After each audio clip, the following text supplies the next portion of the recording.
Барлығыңызға сәлем. Бүгінгі видео тіл дамуы туралы. Тіл дамуы әр балада әртүрлі болғанымен, сөйлеп үйрену балаларда бір ұқсас жолмен дамиды. Дүниеге келген кезең. Бөпе өмірге келгенде ол тілдің ритмдерін түсінеді. Дауыстың түрлі ырғағын жоғары, төмен дауысты айыра алады. 4 айында бөпе тілдің дыбыстарын басқа шудан айыра алады. Мысалы, олар сөйленген сөзбен алақанды қағудан шыққан дыбысты айыра алады. 6 айлық бала жайлап бір сөзге ұқсас дыбыстар шығара бастайды.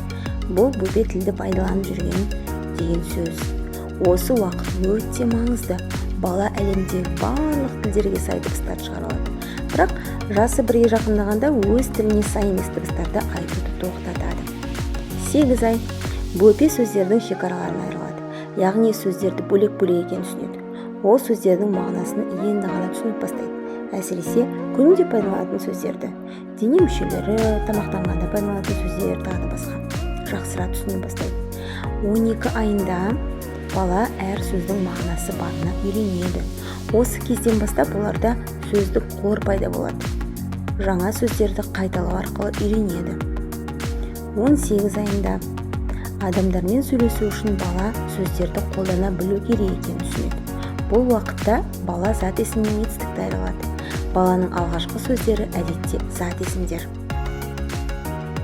Міне осындай тіл дамуы туралы қысқаша видео.